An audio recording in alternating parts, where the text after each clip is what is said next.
prophets, at last I lay down.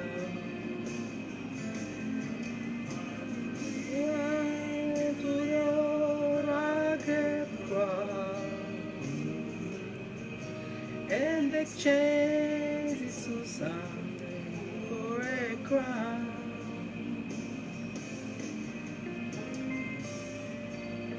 Então estamos aqui a ouvir, graça e paz, amados, a rústica cruz de Cristo. Este é o louvor que tivemos aqui na abertura. Para nós então entramos na mensagem de hoje. Eu dou graça e paz a todos vocês, no nome do Senhor Jesus Cristo, amados em Cristo Jesus. Agradeço imenso a vossa audiência, amada por ti, Cláudia Gaspar, Edson Archo Mangueira e todos os outros que vêm a entrar então no canal. O objetivo, como disse, desejo que o Senhor na realidade possa vos abrir entendimento e discernimento da palavra para que podemos partilhar. Eu sempre digo, eu não sou dono da verdade e não sou melhor que ninguém, mas na verdade eu estou aqui para partilhar com meus amados irmãos, aqueles que buscam compreender o Evangelho, e conjuntamente podemos trazer alguns debates sobre a posição da igreja hoje. Então eu agradeço a todos vocês que estão no canal e, como estava dizendo, o objetivo da mensagem é para todas as ovelhas de Cristo, aqueles que buscam a verdade, que se possam despertar e comigo podemos então meditar na verdade em Cristo Jesus. Nós sabemos, o apóstolo Paulo identificou e disse que se algum outro anjo vier e pregar um outro evangelho, um outro Jesus, seja anatema, seja ele maldito. Então existem realmente muitos outros evangelhos a ser pregado, que na verdade não é evangelho, mas existem muitos outros evangelhos e outros cristos a serem pregados pelo mundo fora. É necessário que cada um de nós reflita sobre isto. E eu estou aqui hoje para então falarmos, amados irmãos, sobre uma mensagem que nós vamos nos fitar apenas em Mateus capítulo 4, versículo 4 até 10, Mateus 4, 8 até 10, aliás, amém? Então essa é a mensagem de hoje que nós temos, e eu gostaria que você estivesse ligado no Espírito para ouvirmos essa mensagem e podemos entender o que realmente o Espírito Santo pretende com essa mensagem trazer para si, o entendimento que Deus poderá lhe dar. Então a palavra de Deus no Mateus 4, versículo 8 até 10 diz assim, vamos lá ler. Depois o diabo o levou a um monte muito alto e mostrou-lhe todos os reinos do mundo e o seu esplendor. Versículo 9, disse-lhe, tudo isto te darei se te prostrares e me adorares.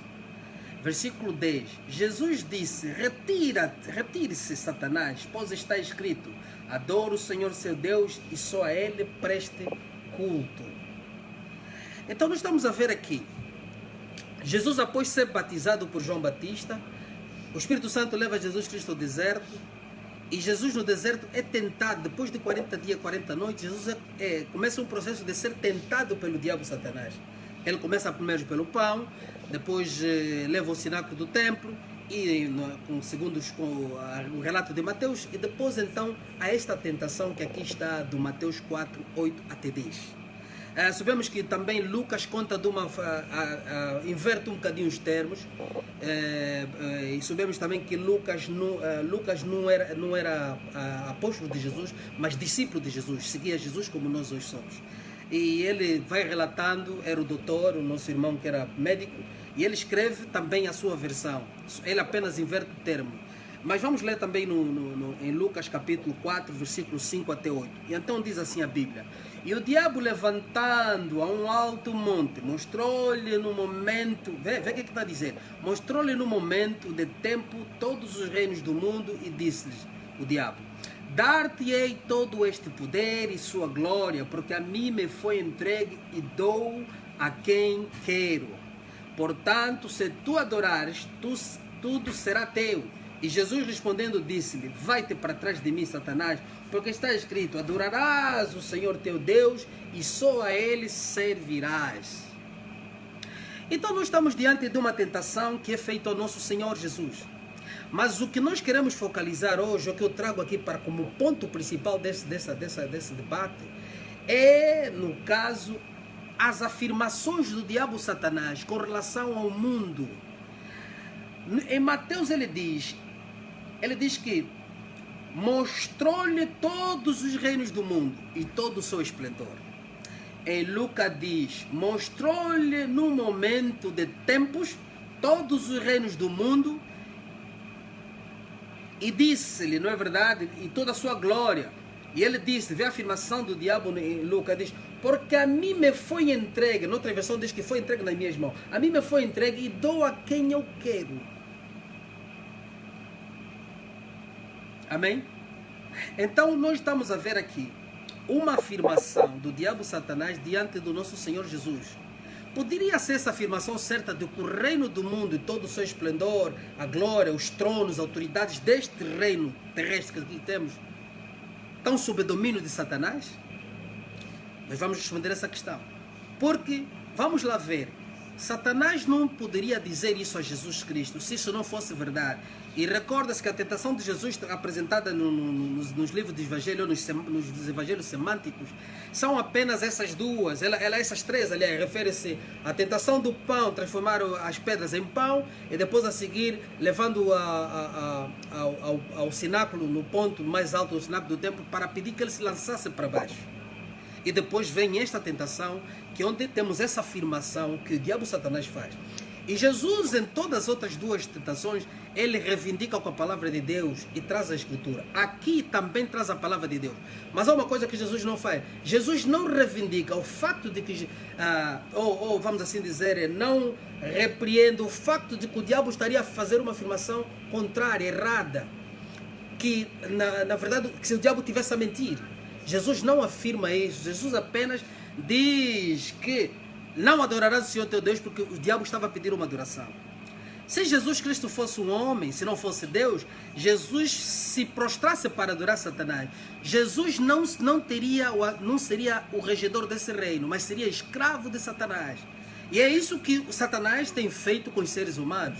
Vamos entender. Então, será essa afirmação verdadeira? E se sim, como aconteceu? Vamos ver. No livro de Gênesis, capítulo 3, versículo 1 até 6, a Bíblia nos dá a luz de como a formação do mundo foi e quando, aliás, o diabo veio tentar a Eva, e ao mesmo tempo Adão, os dois caíram na tentação do diabo.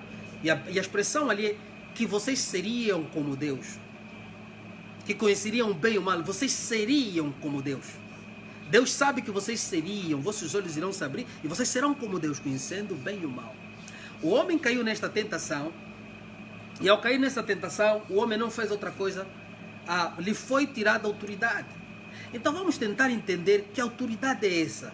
Mas uma coisa quero deixar aqui bem claro. A Bíblia afirma, e é facto, é verdade, o mundo todo está sob domínio total de Deus. Deus domina o universo completo que Ele criou. Ele é soberano, eterno, faz quando Ele é onipotente, omnisciente, omnipresente. Ele faz quando quer, quando achar, e tudo diante do seu propósito. Mas Deus também diz que Deus é justiça. Deus é um juiz, é justiceiro, é um juiz reto. Ele faz as coisas e é santo. A sua justiça não se afasta da sua santidade, do seu amor. Todos esses atributos vêm a Deus. Deus é todos esses atributos que aí estamos a descrever. Então nós vamos tentar entender por que o diabo afirma isso. E depois vamos no final chegar ao ponto aonde eu quero vos fazer entender o que está a passar no mundo. Amém. Em João capítulo 1, versículo 6, porque nós queremos saber, será essa afirmação certa? E se for certa, como é que aconteceu? No livro de Gênesis que eu aponto, não vamos ler, falo da queda do homem. O homem caiu exatamente como Satanás está a tentar a Jesus Cristo, que é o segundo Adão. Foi quase a mesma forma de tentação que ele deu a Eva. E então Eva e Adão, na curiosidade, queriam ser como Deus, conhecendo o bem e o mal, caíram em tentação. Caíram sobre o pecado. E perderam a autoridade e domínio sobre o globo terrestre, ou a terra. Mas vamos lá ver. No livro de João, capítulo 1, versículo 6 e versículo 7, a Bíblia diz assim: E num dia, não é João, perdão, Jó. E num dia em que os filhos de Deus vieram apresentar-se perante o Senhor, veio também Satanás entre eles. Então o Senhor disse a Satanás, ok, vamos parar aqui. Os filhos de Deus se apresentam diante de Deus. Deus chama os seus filhos, que são os anjos, no caso está se a referir, e Satanás vem no meio dos filhos de Deus. Estamos aqui no Velho Testamento, no livro de Job, ou Jó. Então, se Satanás fosse um intruso, não haveria uma interação com ele. Mas vimos logo a seguir, a Bíblia diz, então o Senhor disse a Satanás, ok, há uma interação. E a interação não é repreensão, que o que é que estás aqui a fazer, vieste aqui o que fazer. Vimos que a percepção que nos dá é que Satanás estava legalmente ali, cumprindo o seu papel, alguma coisa que ele tinha algum direito. E a Bíblia diz assim, então o Senhor disse a Satanás, de onde vens? Ou questionou-lhe, estás a vir de onde? Quer dizer, estás a vir, mas estás a vir de onde? Não questionou por que estás aqui e por que entraste aqui. E depois a Bíblia diz, e Satanás respondeu ao Senhor. Estão interagindo Deus e o diabo. Respondeu ao Senhor e disse, de rodear a terra e passear por ela. De rodear a terra e passear por ela. Quer dizer, Satanás estava a esclarecer a Deus, ou a dizer, disse a Deus, que ele estava rodeando naquilo que tinha o seu domínio, estava passeando e rodeando aquilo que ele, como se ele estivesse controlando aquilo. E nós vimos que, se continuarmos a ler o livro de Jó, vamos ver até que ponto, depois surge a tentação a Jó, as acusações a Jó, e isso vem nos trazer à luz aquilo que a palavra de Deus também diz, que no livro do Apocalipse, o acusador dos nossos irmãos. Então nós precisamos começar a compreender que o Senhor abre o teu entendimento sobre essa mensagem que estou a passar agora, que você desperte para perceber o que eu estou aqui a passar. Então vamos lá ver, ok, estamos a ver aqui Satanás diante da corte de Deus como um lugar legal e parece, vamos assim dizer, usurpado na verdade, como já falamos de Gênesis. Então vamos concluir com os livros proféticos de Isaías e Ezequiel para entendermos quem é esse Satanás e quando aconteceu algumas coisas. Vamos lá, Isaías 14, 12 até 15, a Bíblia diz assim, como caíste do céu, ó Lúcifer. E vamos entender, no livro profético, Isaías, tanto Isaías como Ezequiel, eles estão a se referir ao rei, mas Deus traz, na revelação da mensagem, Deus apresenta o poder por trás deste rei. Deus está a revelar, na verdade, o que está por detrás do trono desse rei. Então ele revela o destruidor, revela Satanás que domina sobre os tronos desse mundo, que influencia-los para o mal, que leva esses tronos a fazer as coisas erradas ou a tomarem decisões ao favor ou conforme a vontade do diabo. Mas tudo isso está sobre um domínio de Deus.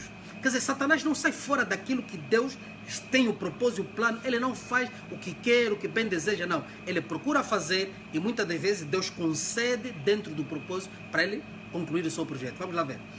Então, o profeta Isaías está aqui a transmitir uma mensagem, acho que é o rei assírio, qualquer coisa assim. E vamos lá ver. Como caíste do céu, Lúcifer, filho da alva, como foste cortado da terra, tu que delibatavas as nações. E tu dizias no teu coração, olha o que Satanás dizia, eu subirei ao céu acima das estrelas de Deus, exaltarei o meu trono e no monte da congregação se assentarei ao lado do norte, subirei sobre as alturas das nuvens e serei semelhante ao Altíssimo.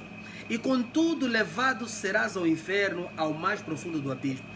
Está determinado aqui o juízo de Satanás. Mas esse acontecimento que está aqui no livro de Isaías, Isaías está a revelar o que aconteceu a Satanás. Refere-se a um passado desse Satanás. Mas para nós entendermos melhor, vamos ter que ler Ezequiel 28, 12 até 19. O profeta aqui falando para o rei Tiro. Vamos lá ver. Filho do homem, entoe esse cântico fúnebre ao rei Tiro. Entendo, a mensagem é para o rei Tiro, mas agora Deus traz na revelação profética o poder por detrás do rei Tiro. Vamos lá ver. Transmita a seguinte mensagem do Senhor soberano.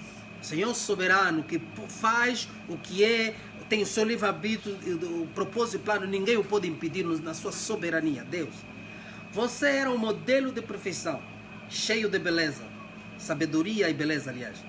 Estava no Éden, o jardim de Deus. Suas roupas eram feitas com todas as pedras preciosas, rubi, topázio, esmeralda, crisólito, onix, jaspe, safira, berílio, turquesa, todas trabalhadas com cuidado para você sobre o ouro mais puro. Todas essas pedras estão descritas como as pedras que constituem a cidade santa de Jerusalém também. São estas que constituem este anjo, que é Satanás. Foram-lhe entregues no dia em que você foi criado. Deus fez um anjo cheio de esplendor. Depois no versículo seguinte diz: eu o escolhi e o ungi como querubim guardião. Você tinha acesso ao monte santo de Deus e andava entre as pedras cintilantes. Era irrepreensível, sem pecado, em tudo que fazia desde o dia em que foi criado, até que se achou maldade em você. Foi encontrado o pecado em Satanás.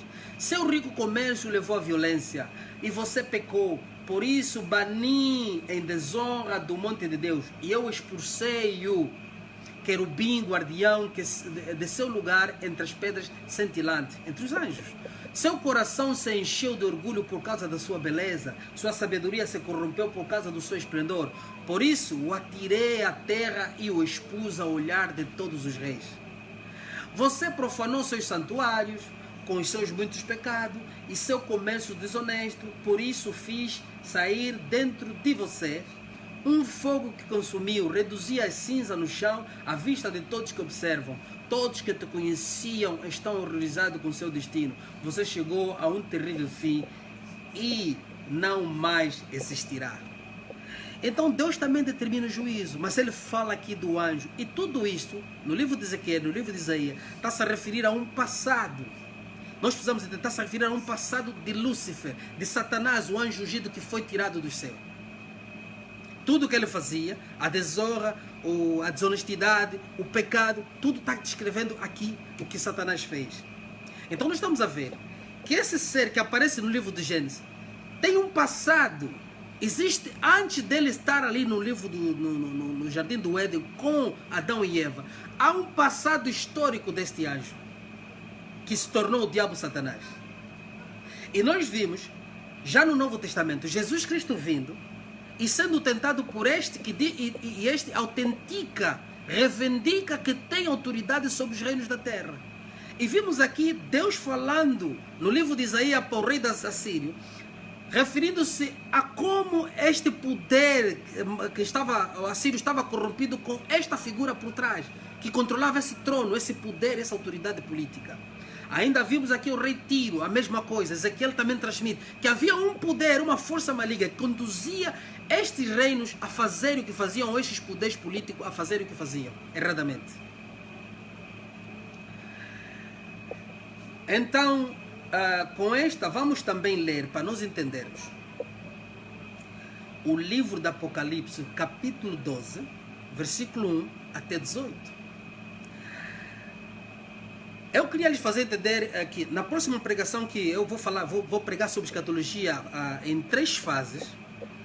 Eu trarei a revelação do livro do Apocalipse, a revelação escatológica sobre a história do Apocalipse, combinando com os livros de Daniel, trazendo os Tessalonicenses, Coríntios, e todas aquelas revelações que foram dadas através através do santo dos profetas e também através dos próprios apóstolos de Jesus Cristo, e combinado com, já finalizado com João, aonde João traz a revelação deste livro entregue por Deus. Então nós vamos procurar entender, mas essa parte do livro do Apocalipse, que a partir de agora vamos poder perceber já, este capítulo 12 começa a descrever a um passado. Isso não se refere o que está acontecendo no momento no livro do Apocalipse. Jesus, ao trazer a revelação a João, na quebra dos selos, dá esse acontecimento, essa paragem para Deus mostrar, porque João diz que, quer dizer, é a visão dentro da visão. João diz que vê o sinal no céu. E esse sinal, de certeza, tem a referência de alguma coisa, que o que aconteceu no passado que poderá estar surgir para agora. Quer dizer, Deus traz a revelação, o conhecimento ao seu povo, à sua igreja, do que estava a se vivenciar naquele momento, o que exatamente estaria a passar, para entender de onde saímos e aonde vamos. Então vamos lá ver. O livro de Apocalipse diz assim: então foi visto no céu um grande sinal, uma mulher vestida do sol, com a lua sobre os seus pés e uma coroa de 12 estrelas na cabeça. Então estamos a ver aqui a referência de uma mulher, que o simbolismo dessa mulher refere-se a Israel como o primogênito de Deus. E ao mesmo tempo também enquadramos que Maria como tal, que ia dar luz a Jesus, representava na verdade a própria nação de Israel, queria dar luz ao primogênito de Deus. Quer dizer, o primogênito, o povo, queria dar o primogênito, o Messias, o primogênito de todos os irmãos, daquele que, pois nós viemos a ser filhos de Deus, através do qual nós viemos a ser filhos de Deus. Então, e as 12 coroas na cabeça representam as 12 tribos de Israel. Aleluia. Vamos lá entender. Estava grávida e gritava por causa das dores de parto e de agonia a dar à luz. Outro sinal foi visto no céu, um enorme dragão. Quer dizer, apóstolo João está a descrever a visão, é do passado, não tem a ver com o momento apocalipse. Agora, porque o Senhor traz aquilo naquele momento, tem os seus objetivos também. Estava grávida por causa das dores de parto e agonia de dar à luz. Outro sinal vi no céu, um enorme dragão. Essa falada do diabo, vermelho com 7 cabeças e 10 chifres. Enquadra-se o poder do tronos da terra, onde estamos a ver o dragão vermelho, tem o seu simbolismo, vamos falar isso na escatologia. As 7 cabeças e 10 chifres, estamos a falar de poderes, tronos, estamos a falar de coisas terrestres, mas Deus enquadra ao poder terrestre forças espirituais, forças, o mundo espiritual que opera, que influencia todas essas forças que nós observamos com nossos olhos fisicamente. E 7 coroas na cabeça, com a cauda arrastando 1/3, agora aqui já fala do próprio Satanás, arrastando 1/3 das estrelas do céu. Quer dizer, a queda de Satanás, o qual trouxe à terra a 1/3 dos anjos do céu para funcionar com ele, que esses hoje são chamados dos demônios. E quando a mulher estava para dar à luz, porque Deus está a se referenciar aqui ao poder de Satanás, agora estamos a ver aqui a referência de a própria Maria, que representa o próprio Estado de Israel. Quer dizer, Deus olha o nascimento de Jesus como Israel dando luz ao Cristo. Estava para dar à luz, o dragão parou diante dela, pronto para devorar a criança logo que nascesse. O que é que vimos aqui? Nós estamos a ver o poder Herodes, e essa descrição vem Herodes como poder físico, e automaticamente olhamos, Deus descreve o que está por detrás daquele poder político de Herodes, que queria devorar a Jesus, a matança das crianças. E vimos logo, a mulher deu à luz a um filho que governará todas as nações. Está a descrever um passado. Governará, quer dizer, estamos falando na consumação dos tempos, governará aqui. O governará todas as nações com o cetro de ferro. Então, ele foi arrebatado para junto de Deus e seu trono. Aleluia. Está-se a falar aqui já do trabalho de Jesus, a consumação de tudo e a ascensão de Jesus e a exaltação, aquilo que vimos no livro de Filipenses, que ele foi dado o nome acima de todos os nomes, que Cristo recebe ao ser levado para o trono. Mas vamos lá ver. Deus está a nos descrever aqui. A mulher fugiu para o deserto, no caso Maria, que representa Israel, onde Deus havia preparado um lugar para cuidar dela durante 1260 dias. É o tempo que Maria ficou no deserto, os 3 anos e meio. Houve guerra no céu. Agora vê, houve guerra no céu. Miguel, isso já estamos a falar do arcanjo de Deus, o anjo Michael, o Miguel arcanjo, onde Deus havia preparado um lugar para cuidar dela durante... Miguel e seus anjos lutaram contra o dragão e seus anjos. O dragão perdeu a batalha. E ele e seus anjos foram expulsos do céu. Amém? O que aparece aqui? Aqui nós estamos a ver como se fosse uma repetição da história, mas estamos a falar de uma segunda expulsão. Antes era o querubim, agora estamos a falar de uma expulsão, de uma presença, de qualquer forma, nós não podemos aqui especificar exato o que é, mas é que nós já lemos no livro de Jó, vimos a presença do diabo, e depois Ezequiel, Isaías descrevem um passado do diabo antes do livro, antes da sua aparição no livro de Gênesis e no livro de Jó, e aqui vimos como se fosse uma segunda expulsão. O porquê que esse anjo está a ser expulso do céu?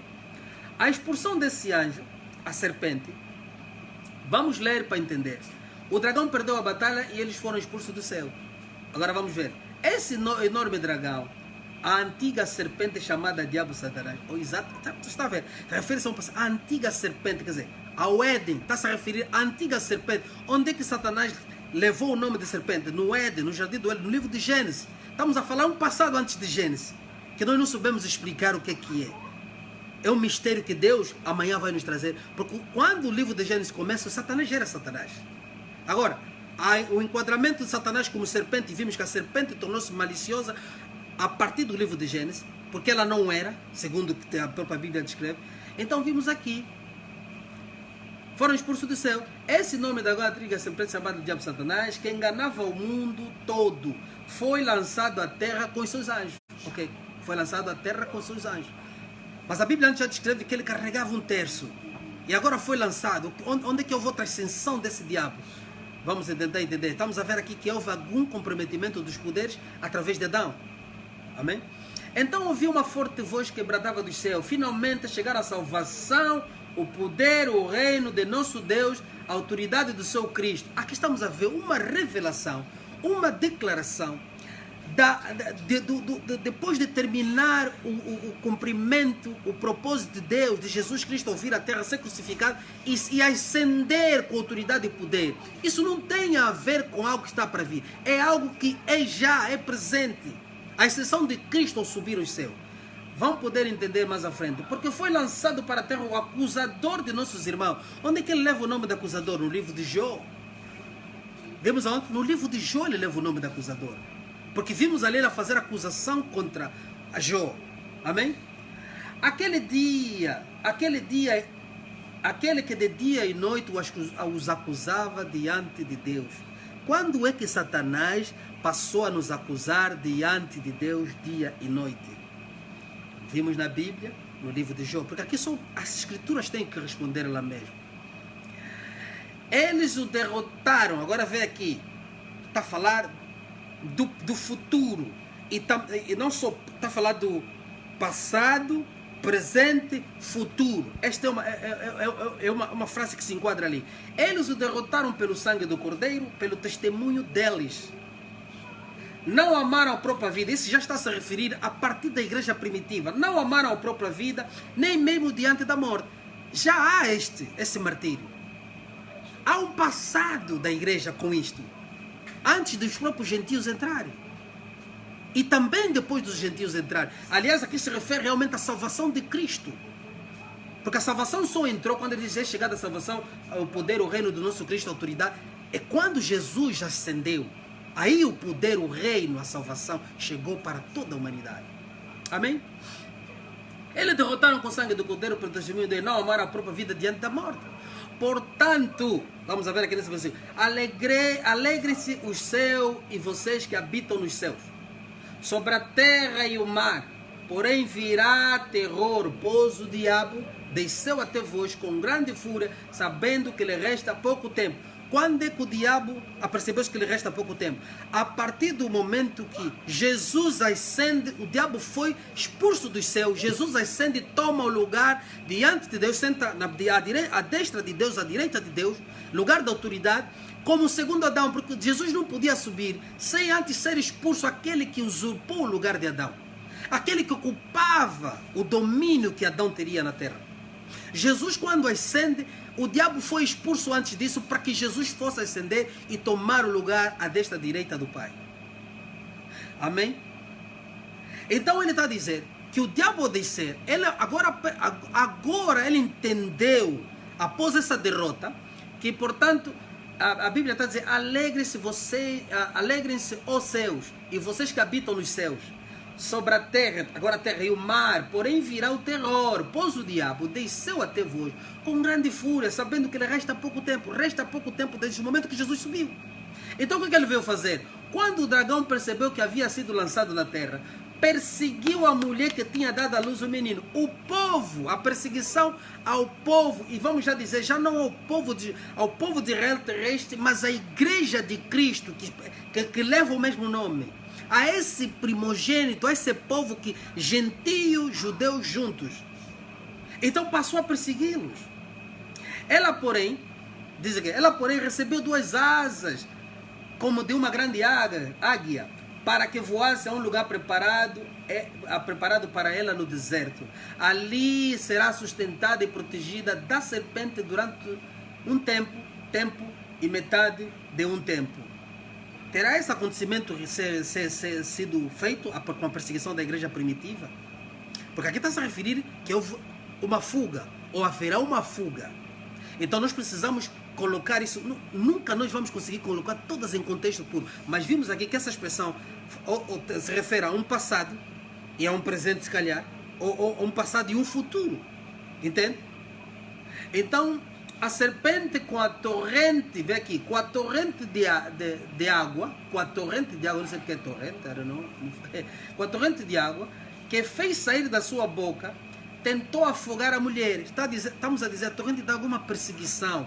Rio significa perseguição, rio que saem, que nascem, que enchem, são perseguições. É uma perseguição que foi feita para perseguir a mulher no deserto. Amém? E acredito que está se a referir já à igreja como tal, a mulher como o Estado, o povo, é a perseguição do povo. Poderá ter acontecido já isso, eu não posso confirmar pela história, mas sei que houve a perseguição, e vamos falar isso no livro do Apocalipse com mais detalhes. Eu não quero ainda poder enquadrar isso já aqui, mas essa perseguição poderá ter acontecido e poderá voltar a acontecer. Porque nós encontramos na Bíblia, por isso que a palavra de Deus ela é verdadeira. Encontramos muitas vezes situações passadas que é uma repetição delas no nosso trajeto da história com Deus. Amém? Então o que é que vimos aqui? Então a serpente, com uma torrente de água, fez sair da sua boca e que tentou afogar a mulher, mas a terra ajudou a mulher, abrindo a boca, engolindo o rio que havia jorrado da boca do dragão. Aqui estamos a falar também podemos entender bem isso, pela perseguição que o povo de Israel teve no deserto. O povo de Israel sai para o deserto para atravessar o Mar Vermelho e Faraó segue atrás. E quem abriu a boca para engolir o exército de Faraó foi o mar. O mar abriu, o povo passou, quando entrou o exército de Faraó, foi engolido. Amém? Então, a Bíblia tem esse mistério maravilhoso de interpretação que nós podemos encontrar. Que havia jorrado da boca do dragão, a perseguição. O dragão se enfureceu com a mulher e passou a lutar contra o restante de seus filhos, todos os que obedecem aos mandamentos de Deus e se mantêm fiéis à testemunha de Jesus. Quer dizer que Satanás se enfureceu com a mulher e porque não conseguiu consumar o facto da sua perseguição, então ele foi atrás daqueles que tinham testemunho. Estamos a falar aqui da perseguição da igreja como tal. É a igreja que foi perseguida. Os filhos da mulher são os fiéis, os crentes, aqueles que vieram a receber Jesus Cristo, que foram perseguidos e vão ser perseguidos. Amém? Porque mantém o testemunho de Jesus. Então o dragão colocou-se em pé na praia junto ao mar. O que aconteceu? Fez essa perseguição, então ele sentou-se na praia. A praia significa povo, nações e línguas. Está a se referir ao mundo. Satanás sentou na praia. Quer dizer, Satanás está a controlar o mundo. Com muita fúria, Satanás se sentou no centro do mundo. É essa expressão que temos aqui no versículo final. O dragão se colocou em pé na praia junto ao mar. Quer dizer, agora está a apreciar o mar todo, a controlar. O que é que isso pode nos evidenciar? Isso nos evidencia que Satanás é o influenciador, é o poder oculto sobre todos os poderes políticos. Mas não te esqueças, apesar de que Satanás mostrou a Jesus o reino deste mundo, todo o seu poder, sua glória, e disse que aquilo lhe foi entregue nas mãos e que ele entregava a quem ele quer. Mas a soberania de Deus não pode ser violada. Deus é soberano. Satanás não faz nada que Deus não permite. Quer dizer que quem tem controle do mundo é Deus. Satanás controla os poderes e trabalha influenciando todos os poderes políticos deste universo. Todas as formações, poderes políticos, autoridade. Hoje vimos falar-se da elite global, todas essas coisas. Esses adoram a Satã. Por isso eles contêm o poder financeiro do mundo e controlam as manipulações, os efeitos, as causas de muitas das situações maléficas do mundo.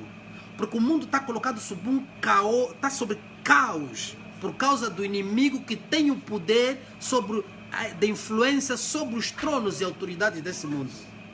E é isso que Satanás reivindicava a Jesus, que ele era detentor, era responsável. Amém? Então vamos lá ver como nós podemos, porque não podem ser apenas primeiras palavras, apesar de que as afirmações que eu vou trazendo, a pregação, o ensino que eu vou trazendo aqui, estão diretamente articulados na palavra. Não posso por tudo trazer a palavra ao mesmo tempo, mas eu faço o possível de trazer, mas todas as articulações que vou fazendo estão se referidas à palavra. Porque se formos a fazer uma exposição aprofundada, teríamos que fazer um estudo sobre essa situação temos que fazer em 3 e 4 ocasiões. Sei que muitos de vocês são estudados na palavra, conhecem, são entendidos na matéria e vão apercebendo que algumas entrelinhas que eu trago sem apresentar versículos bíblicos estão articuladas na mesma palavra de Deus. Mas os versículos que eu aqui trago são apenas aqueles que de maior sustentação, relevância, achei trazer para vocês. Então vamos lá ver como nós podemos confirmar essa autoridade de Satanás sobre este mundo. Essa autoridade que é submissa a Deus, está sob domínio do Senhor também, porque Deus nunca perdeu o controle do universo e da humanidade. Ainda as árvores, toda a natureza obedece a Deus. E tudo que acontece de errado é porque Deus permite. Aleluia. Então vamos lá ver, no livro de João, capítulo 12, versículo 31. Aqui temos como se diz em inglês, there is a glimpse of something that we can identify as a very powerful testimony, ok? Quer dizer, temos aqui um link de algo muito poderoso que pode testificar, nos darem a certeza deste testemunho de Cristo sobre o que estamos aqui a apresentar. O livro de João, capítulo 12, versículo 31 diz assim: Jesus está dizendo para os seus discípulos: chegou a hora deste mundo ser julgado. Chegou a hora, Jesus ainda não foi para a cruz, chegou a hora desse mundo ser julgado. E agora, o príncipe, coloquei entre parênteses, porque noutras versões diz governante, o príncipe ou governante deste mundo será expulso. Oh, glória a Deus. Jesus está a dizer que o príncipe deste mundo será expulso. Ele está a se referir ao momento que ele vai para a cruz, para ser crucificado, e diz que o julgamento do mundo já será feito. Chegou a hora desse mundo ser julgado. E ele diz que agora o príncipe governante deste mundo será expulso. Expulso da onde? Se Satanás continua aqui, está-se a falar de algum lugar que Satanás, alguma jurisdição que ele tinha, que seria tirado de lá, porque o segundo Adão ia subir. E este que é, como é que se diz? Esse que é como é que a Bíblia diz? Diz que o provedor de vida, o segundo Adão, que é o provedor de vida, ele iria subir para quê? Para tomar o seu trono, o seu lugar à destra direita de Deus, como representante legal, oficial, santo, imaculado de Deus, para a humanidade, para nós como filhos. Oh, glória a Deus! Oh, aleluia! Jesus iria subir. Jesus iria subir. Glória a Deus. Jesus iria subir. Ele aqui afirma: o príncipe governante deste mundo será expulso. Não será expulso do mundo, será expulso de algum lugar, porque Jesus iria para a cruz. Vamos ver 2 Coríntios capítulo 4, versículo 4. O apóstolo Paulo dá também outro glimpse. Vamos lá ver. O que ele diz? O Deus deste mundo cegou a mente dos que não creem. Quando você não acredita em Deus, não aceita as coisas de Deus, o apóstolo Paulo está a dizer que o Deus deste mundo cegou o seu entendimento,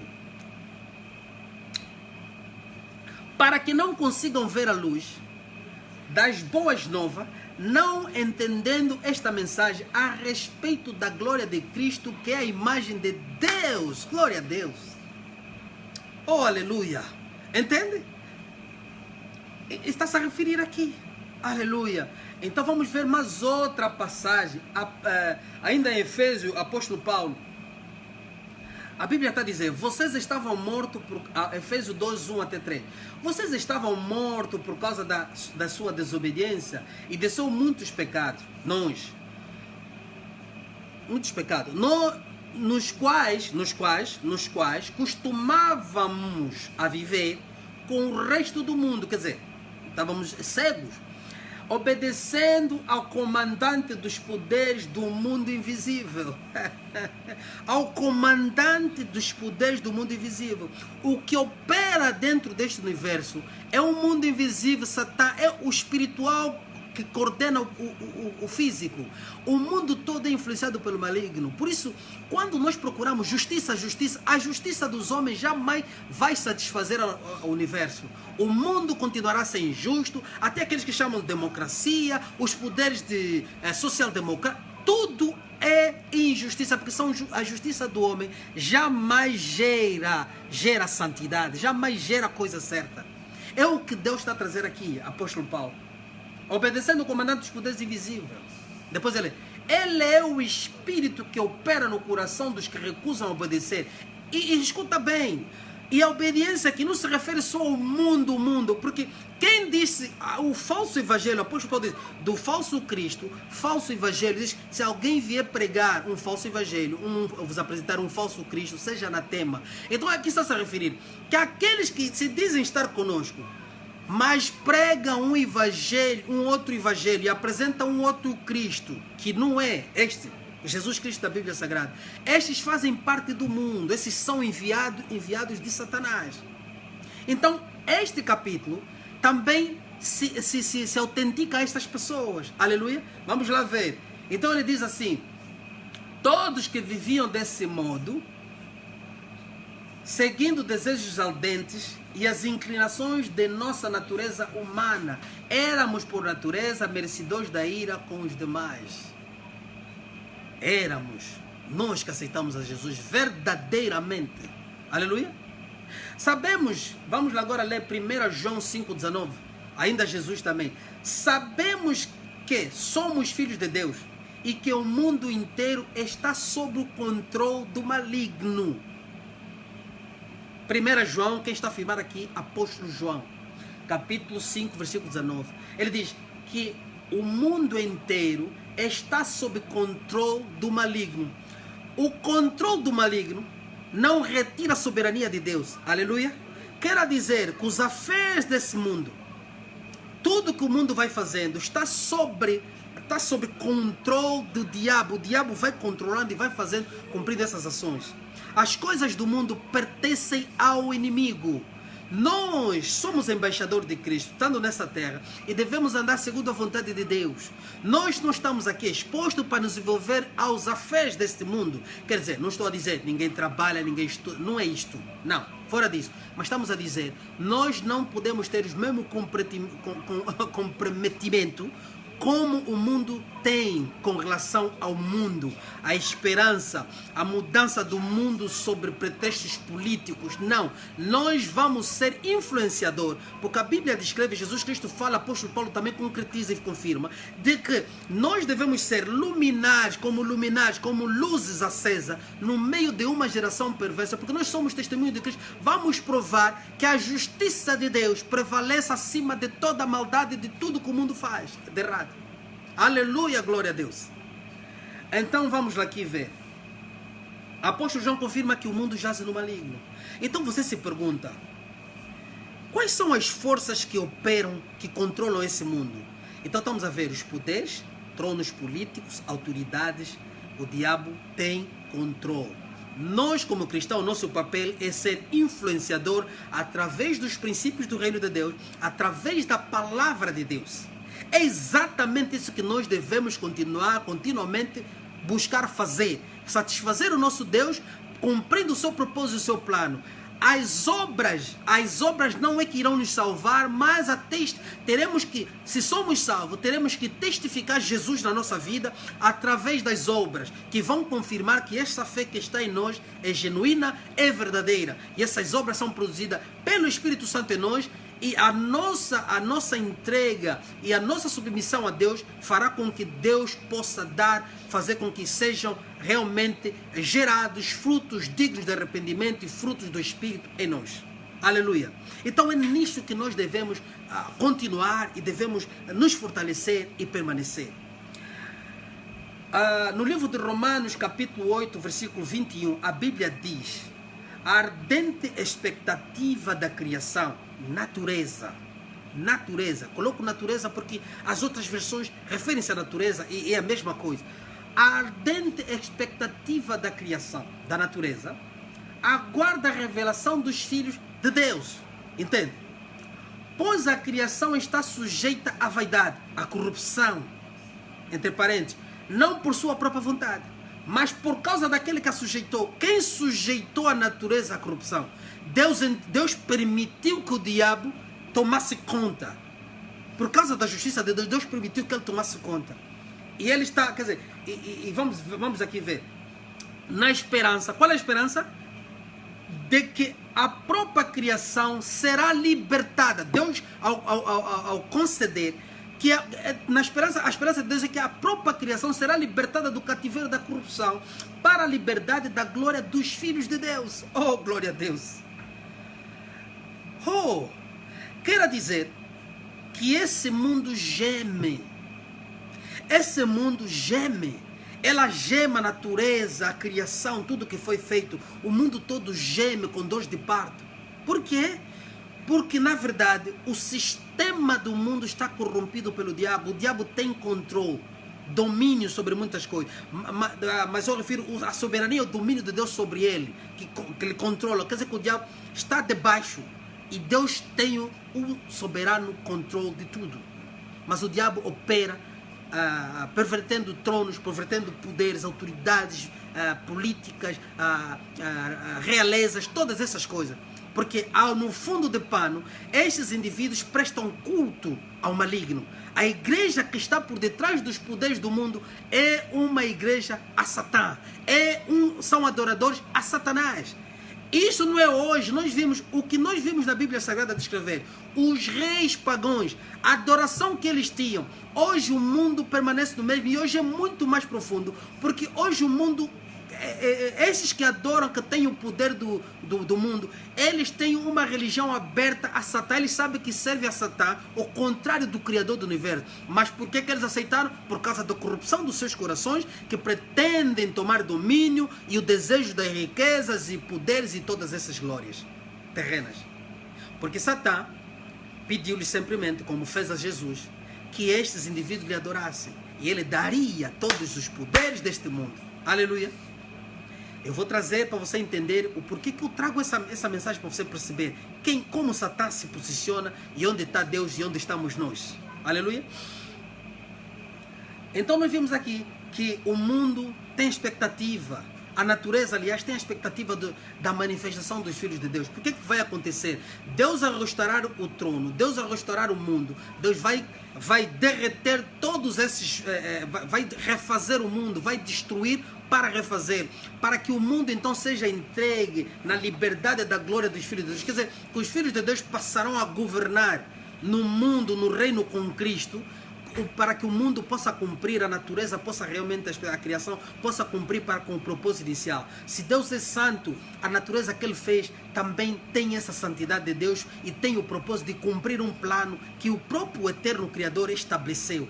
Mas hoje, por causa da corrupção, por causa da falha de Adão, o mundo ficou entregue ao maligno, ao perverso. E o mundo compra uma agenda contrária. Por isso, vimos que o mundo dá sinais. Jesus falou dos terremotos e outras coisas. Porque o mundo geme com tanta maldade. Porque ele não estava proposto, ou estava previsto a cumprir esse propósito que está a ser feito no mundo. A injustiça, o pecado, tudo que gera é por causa da submissão, da entrega que foi feito ao trono do maligno, que gera este mundo, que gera, aliás. Aleluia.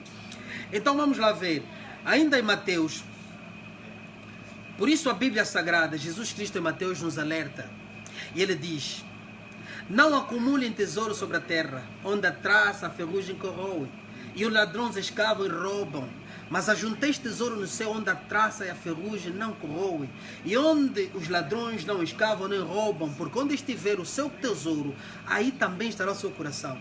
A advertência sobre a riqueza é no sentido de que nós não devíamos nos dedicar à busca de riquezas, mas sim a honestidade do nosso trabalho e a concepção daquilo que Deus queria dar. Porque Deus também chama, se você for encontrado rico, ou se Deus permitir que você tenha riqueza, que saiba gerir essa riqueza. Que a riqueza não seja a sua esperança, que a riqueza não seja o seu Deus, que a riqueza não seja todas essas coisas. Então Deus chama atenção com relação a essa riqueza. Porque Ele diz, se você constituir riquezas aonde deposita toda a tua confiança, então o teu coração estará aqui. Por isso, quem tem riquezas, até muitos daqueles que se dizem ser irmãos, que entraram e vivem, dizem que servem a Deus, mas quando eles começam a ouvir a vinda de Cristo está próxima, que finalmente serão destruídos, o coração dele se derrete de medo, porque na verdade a confiança dele não está em Cristo. Ele tem pavor de ouvir a vida de Cristo.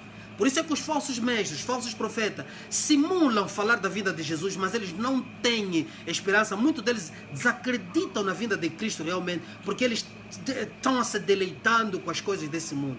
E uma das coisas que você vai notar, que eu digo assim, a Bíblia Sagrada aponta muito, eu respeito a opinião de cada um, com o pré-arrebatamento e o pós-arrebatamento.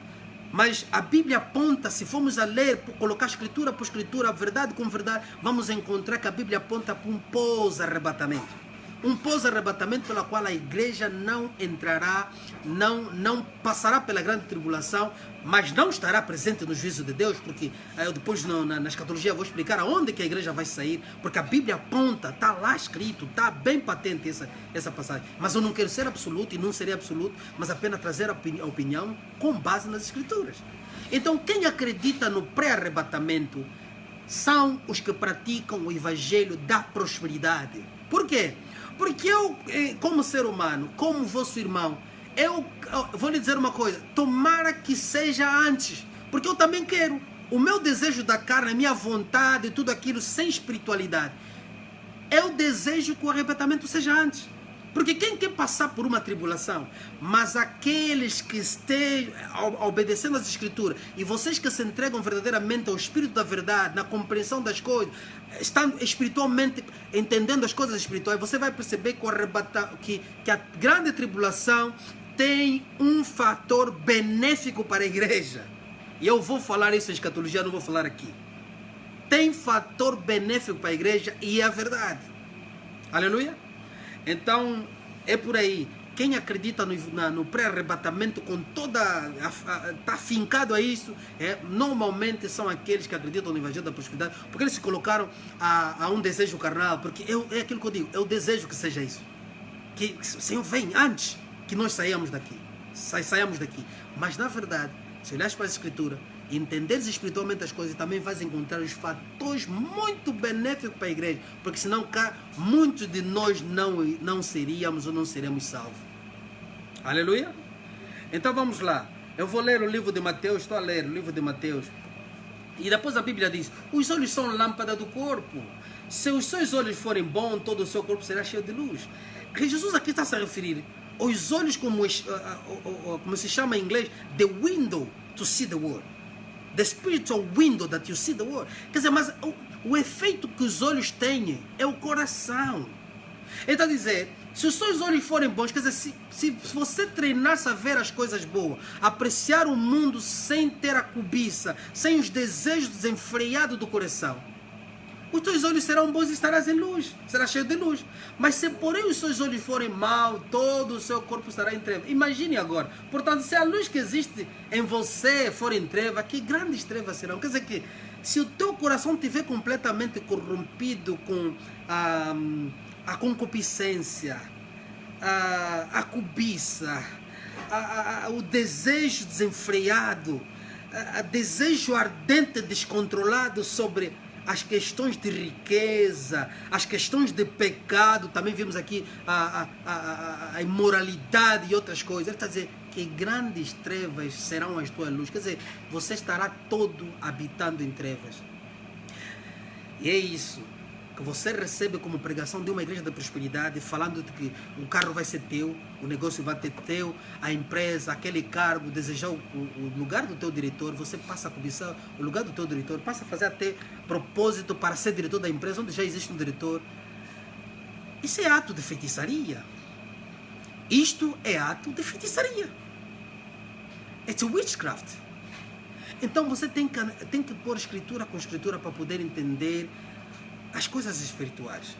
Deus está a chamar a atenção. E nós estamos a falar de um versículo de Mateus 6, 19, 24. E essa escritura refere-se ao Sermão do Monte. Eu disse, se o cristão não consegue esmiuçar o Sermão do Monte, engolir, beber e viver o Sermão do Monte, a tua vida cristã será um fracasso. Aleluia. Agora vamos lá ver, vamos continuar. Grandes trevas. Então a Bíblia no último versículo diz, no último versículo diz, ninguém poderá servir dois senhores, porque irá odiar um e amar o outro. E está logo a seguir a escolher. Está a falar de riqueza, está a falar de riqueza. Não sei porque que tiram fora de contexto, mas vem ver o que está a dizer.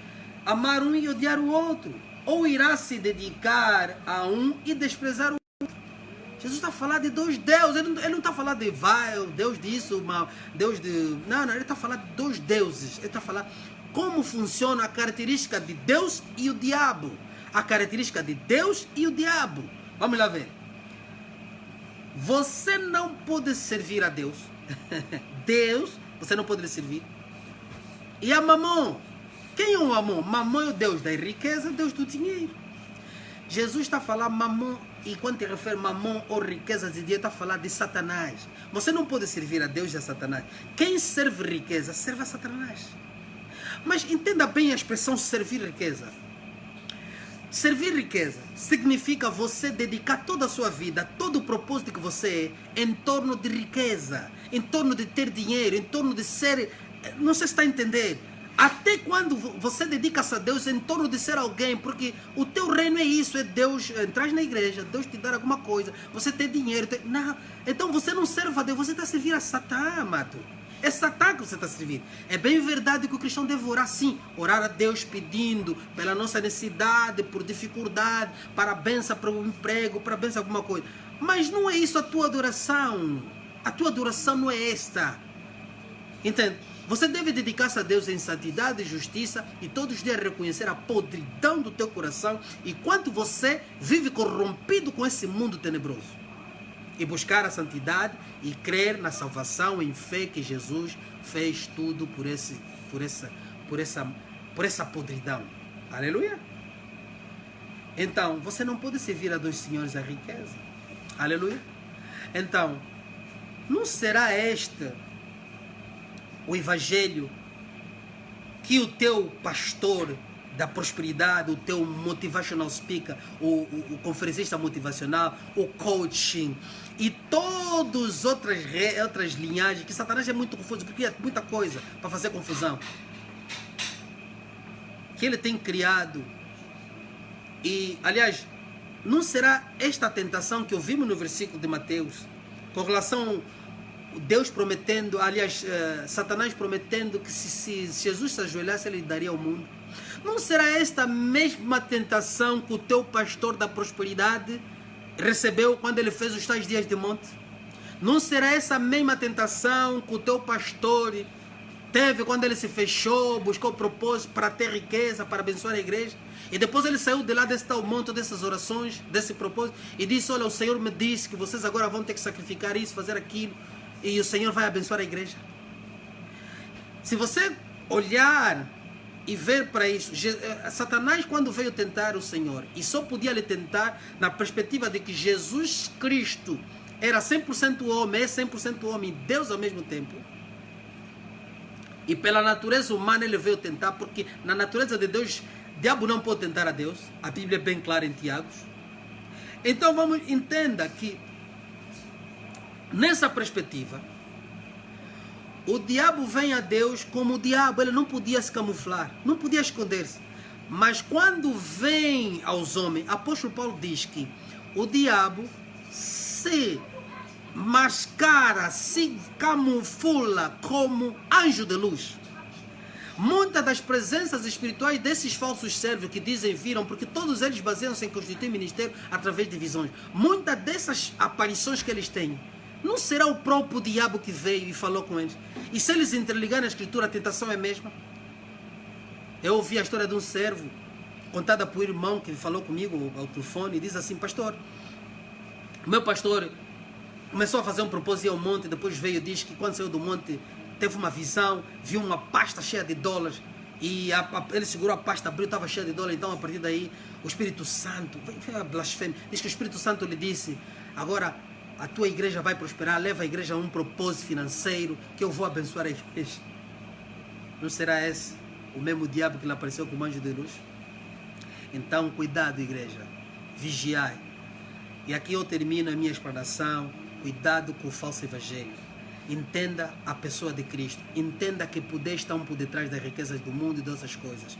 Por isso, desde os primórdios da humanidade, desde a igreja primitiva até as reformadas e outras, as igrejas fugiram essas coisas, dedicaram-se a servir a Deus, porque o envolvimento com os afeitos desse mundo, em termos de ser rico, quer outras coisas, isto tem consequências graves. E se repararmos, quem está no topo da pirâmide deste mundo com relação a riquezas são homens excessivamente dedicados ao diabo. E eles hoje, descaradamente, começam a tentar trazer essa religião secreta para o mundo se aperceber.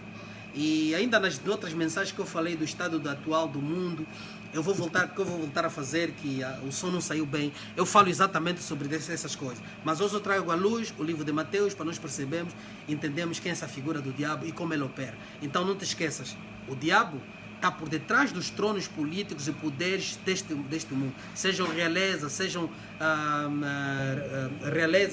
estilos de democracia, estilos de republicanos, democratas, sejam estilos russos, todos esses poderes estão confinados ao diabo. Mas, no entanto, Deus, ao seu tempo, pode usar uma e outra pessoa para a mudança de coisas. Porque o propósito de Deus prevalece. Mas aquilo que Deus vai permitir vai acontecer. Então, entenda, o mundo irá de mal a pior. Nunca o mundo vai melhorar. Você vê bem que se nós estávamos, eu pessoalmente estive em 1992, vivendo na África do Sul. Nelson Mandela ainda não tinha sido liberto da cadeia. Em 1992, eu presenciei o racismo no seu término, já no último ano, o racismo como se vivia, e ele prosseguiu por algum período.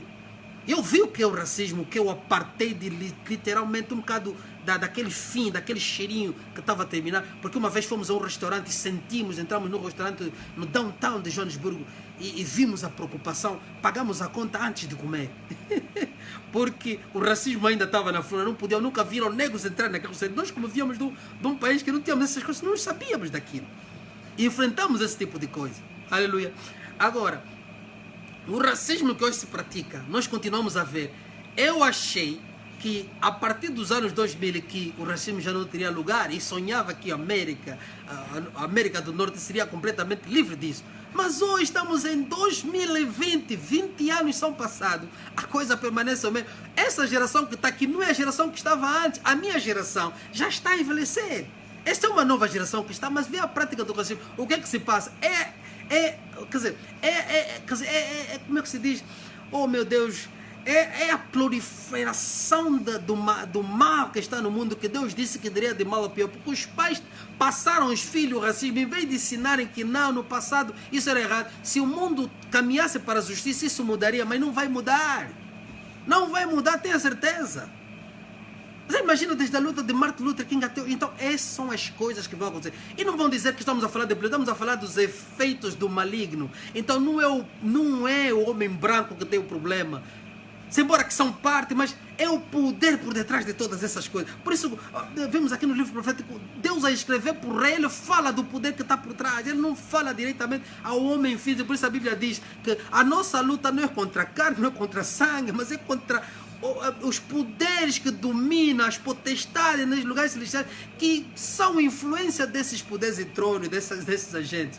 Então nós, como irmãos em Cristo, é aquilo que aqui a igreja, nós sentamos, eu digo assim, amados, eu não posso sair, ver o racismo lá fora e chegar aqui e praticar o racismo com meus amados em Cristo, porque eu sei que vocês não são racistas. E se alguém tem esse racismo no coração, que ore a Deus, e nós temos que orar para misericórdia, você se livre, porque nós somos os luminares, nós somos a prova. Enquanto o mundo persegue no racismo e outra coisa, a igreja se une entre brancos, pretos, indianos, todos nós juntos, e permanecemos firmes nessa fé, para que o mundo possa entender Porque nós funcionamos sobre outros princípios, que são os princípios do reino, o princípio da justiça de Deus que prevalece. Glória a Deus. Amém? Então é exatamente isso que nos une. Aleluia. Então o mundo irá de mal a pior. Não se desiluda, não pense que o mundo vai mudar. O mundo não vai mudar, o mundo vai piorar. E você, como igreja, precisa permanecer na fé firme, na pregação, na palavra do eterno Cristo. Aleluia. Eu, para terminar agora, vou terminar com a leitura de 2 igrejas no livro do Apocalipse que deixam um grande exemplo. E você pode estar dentro de uma dessas igrejas. Essas igrejas, o exemplo dessas igrejas, existem muitas por aí. E eu vou deixar aqui esta mensagem para vocês. Amém? A Bíblia diz assim no livro de... Eu vou ler Apocalipse 3, 1 até 6. Depois vou ler 14, ainda no 3, 14 a 22. Que são as 2 igrejas. Eu vou ler a igreja de Sardes e a igreja de Laodiceia. A Bíblia diz assim, ó. Ao anjo da igreja que está em Sardes, escreve: estas coisas, aquele que tem os 7 Espíritos de Deus e as 7 estrelas, conheço as obras as obras que você realiza, que você tem fama que está vivo, mas está morto. Uau! Tem fama que está vivo, mas está morto. Tu serás uma das igrejas que você está a frequentar, um dos lugares que você frequenta, que vocês acham que vocês estão vivos, mas vocês estão mortos. Fique vigiando e fortaleça o restante, porque existe sempre o remanescente. Qualquer igreja, seja ela falsa, falso profeta, tem lá remanescente. Eu falo sempre, eu falo por as ovelhas de Cristo. Amém? Fique vigiando e fortaleça o restante que estava para morrer, aqueles que estavam para cair na mesma falsa doutrina. Porque verifiquei que as obras que você realiza não são íntegras na presença de Deus. Jesus que está falando para a igreja de Sardes. Lembre-se, pois, do que você recebeu, ouviu, guarde e arrependa-se. Tudo às vezes começa bem. Muitas igrejas começam bem. Se você não vigiar, virei como ladrão. Está dizendo, vai virar como ladrão. Você não vai se aperceber. E você de modo nenhum saberá em que hora virei contra você. Mas você tem aí em Sardes umas poucas pessoas que não contaminaram suas vidas, que não caíram na falsa doutrina, apesar de estarem naquela igreja, mas não se contaminaram com a falsa doutrina. Amém? Elas andarão comigo vestidas de branco, pois são dignas. O vencedor, vê lá, o vencedor será assim vestido de branco, e de modo nenhum apagarei o seu nome no livro da vida. Pelo contrário, confessarei o seu nome diante de meu Pai e diante dos seus anjos. Quem tem ouvido, ouça o que o Espírito diz às igrejas. Guarda essa mensagem, leia para ti mesmo. Está a falar de igrejas desviadas. Vamos ver a última, a igreja de Laodiceia, a igreja mais polêmica do livro do Apocalipse. Ao anjo da igreja de Laodiceia, escreva: estas coisas diz o Amém, a testemunha fiel e verdadeira, o princípio da criação de Deus. Conheça as obras que você realiza, que você não é frio, nem é quente. Quem me dera que fosses frio ou quente. Assim, porque você é morno e não é quente, nem frio, estou a ponto de vomitar-te da minha boca. Está a falar de uma igreja que mistura, uma igreja que tem... prega um bocado de verdadeira doutrina, um pastor prega, o outro pastor prega outras mentiras, mistura, quer dizer, são coniventes de um mal. Prega essa mentira para angariar dinheiro, prega-se um bocado de verdade, depois prega mentira. Isso é falsidade. Da mesma boca não pode sair água salobre e água pura. Amém? Não pode. Então, pregam 2 doutrinas. Convidam vários pastores, tem a linhagem de não sei o que, trazem pregadores apodrecidos, vem talvez convida uma mensagem de um bom, pregam uma mistura de coisas dentro daquela igreja. Então essa é a igreja morna, que prega um falso evangelho misturado com outras coisas que sejam verdade. Amém? Conheces uma igreja igual a esta? Conheces alguma? Analise, irmão, analise isso. Amém. Você diz, olha as igrejas da prosperidade, olha aqui, a igreja da prosperidade. Você diz, sou rico, estou bem de vida, não preciso de nada. Oh, confissão positiva. Confissão positiva. Não, está amarrado. Eu sou. Não, está amarrado isso, em nome de Jesus está. Olha aqui. Você diz, sou rico, estou bem de vida, não preciso de nada. Não me falta nada, o Senhor proverá. Usam descontextualizada a palavra, mas você não sabe que é infeliz, sim, miserável, pobre, cego e nu. Você está nu. Aconselho que você compre de mim ouro refinado pelo fogo, para que você seja de facto rico. Compre vestes brancas para vestir, a fim de que a vergonha não vente e colírio abre da santidade da justiça, colírio abre os olhos espirituais, você não está a ver, a fim de que você possa ver. Está chamado de cego, nu e miserável. Eu repreendo, Jesus Cristo está falando, eu repreendo e disciplino aquele que amo. Portanto, seja zeloso e arrepende-se. Eis que estou à porta e bato. Jesus está batendo. Se alguém ouvir a minha voz, olha a voz do Senhor, a voz da verdade, a palavra de Deus verdadeira, essa mensagem que estou a transmitir para você, tenho a certeza que a palavra é de Deus para te libertar, para ajudar você a compreender a que grande apostasia você está comprometido. Amém? Portanto, seja zeloso, arrependa-se. Eu estou à porta e bato. Se alguém ouvir a minha voz e abrir a porta, entrarei em sua casa, na tua vida. Entrará na tua vida. A casa representa a tua vida. Amém?